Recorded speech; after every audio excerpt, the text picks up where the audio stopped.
Assalamualaikum warahmatullahi wabarakatuh. Izin memperkenalkan diri, nama saya Tiara Putri Amrina dengan NPM 22411034 dari kelas manajemen 22DX. Di sini saya akan menjelaskan materi tentang konsep dasar sistem informasi manajemen. Terlebih dahulu saya akan menjelaskan apa itu definisi sistem. Definisi sistem merupakan sekumpulan unsur atau elemen yang saling berkaitan dan saling mempengaruhi dalam melakukan kegiatan bersama untuk mencapai suatu tujuan.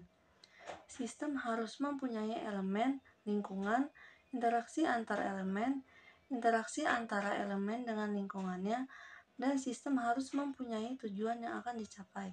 Karakteristik sistem. Yang pertama ada komponen atau elemen. Merupakan bagian dari sistem, termasuk benda, aturan, dan orang. Kedua ada batas atau boundary, yang membedakan dan membatasi dengan sistem lainnya. Ketiga ada lingkungan atau environment, yang berada di luar sistem dan mempengaruhi sistem. Keempat ada penghubung atau interface, merupakan yang menjembatani fungsi antar komponen dan subsistem. Kelima, ada masukan atau input, sebagai bahan atau masukan untuk diolah lebih lanjut. Keenam, ada pengolahan atau processing, merupakan kegiatan memproses bahan masukan menjadi hasil keluaran. Ketujuh, ada keluaran atau output, merupakan hasil dari pengolahan berupa laporan atau informasi. 8. Sasaran atau objektif, sesuatu yang ingin dicapai dalam jangka pendek atau jangka panjang. 9. Tujuan atau goal, pencapaian akhir yang hendak dicapai dalam waktu yang panjang. 10. Ada kendali atau kontrol, yaitu menjaga sistem agar tetap berjalan sesuai dengan rencana dan tujuannya. 11. Ada umpan balik atau feedback, merupakan mengukur operasional proses sistem atau mengembalikan kondisi menyimpang menjadi standar. Selanjutnya ada klasifikasi sistem. Sistem abstrak dan sistem fisik dibagi menjadi beberapa bagian. Yang pertama abstrak sistem, yaitu tidak tampak nyata, contohnya OS atau program komputer. Kemudian physical system merupakan tampak nyata, bisa dijamah, contohnya komputer dan manusia. Sistem alamiah dan sistem buatan, antara lain natural system, terjadi dengan sendirinya atau sistem tata surya. Kemudian human made system, hasil karya manusia, contohnya komputer dan mobil. Sistem tertentu dan sistem tak tentu.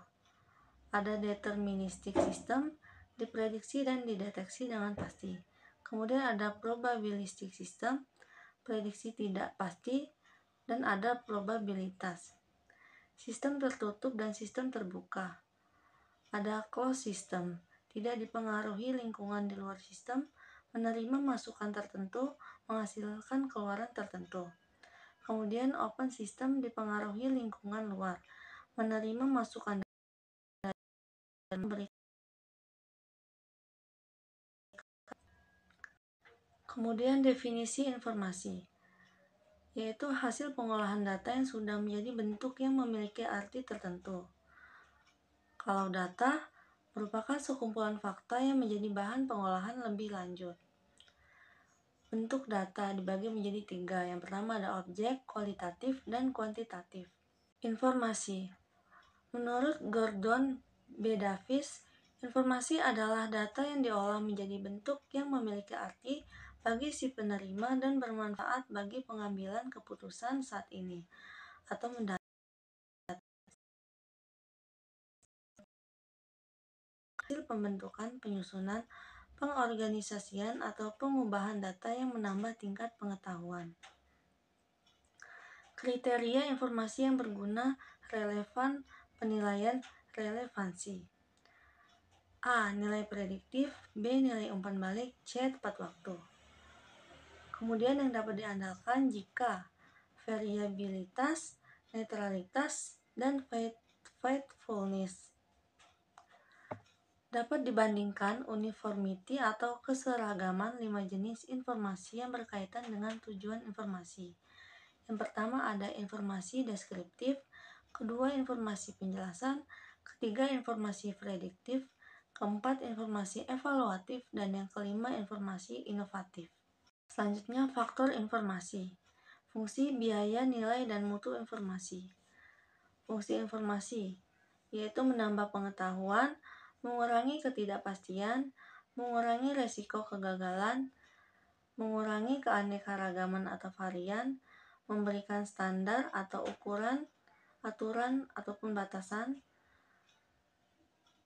Kemudian nilai informasi, memberi kemudahan dalam memperolehnya, bersifat luas dan lengkap, memperhatikan ketelitian atau akurasi. Kecocokan dengan pengguna, relevan. Selanjutnya ketepatan waktu, kejelasan, clarity, keluasan, flexibility, dapat dibuktikan atau bukan prasangka atau perkiraan dan dapat diukur. Selanjutnya ada biaya informasi, yaitu biaya perangkat keras, biaya analisis, perancangan dan pelaksanaan sistem, biaya tempat dan lingkungan, biaya perubahan. Sistem informasi adalah suatu sistem di dalam suatu organisasi yang mempertemukan kebutuhan pengolahan transaksi harian, mendukung operasi bersifat manajerial dan kegiatan strategi dari suatu organisasi, dan menyediakan pihak keluar tertentu dengan laporan-laporan yang diperlukan. Tujuan sistem informasi. Tujuan sistem informasi manajemen adalah memenuhi kebutuhan informasi umum semua manajer dalam perusahaan atau dalam subunit organisasional perusahaan. Ada pengelola sistem informasi. Yang pertama, paling atas ada top management, yaitu perencanaan strategis, kebijakan dan pengambilan keputusan. Kemudian ada middle management, merupakan perencanaan taktis dan pengambilan keputusan. Dan yang terakhir ada low management, yaitu perencanaan, pengawasan operasi, dan pengambilan keputusan operator pemrosesan transaksi. Sistem informasi manajemen didefinisikan sebagai suatu sistem berbasis komputer yang menyediakan informasi bagi beberapa pemakai dengan kebutuhan yang serupa. Informasi tersebut tersedia dalam bentuk laporan periodik, laporan khusus, dan output dari simulasi matematika. Model sistem informasi manajemen isi database digunakan oleh perangkat lunak yang menghasilkan laporan periodik dan laporan khusus, serta model matematika yang mensimulasikan beragam aspek operasi perusahaan. Saya akhiri, wassalamualaikum warahmatullahi wabarakatuh.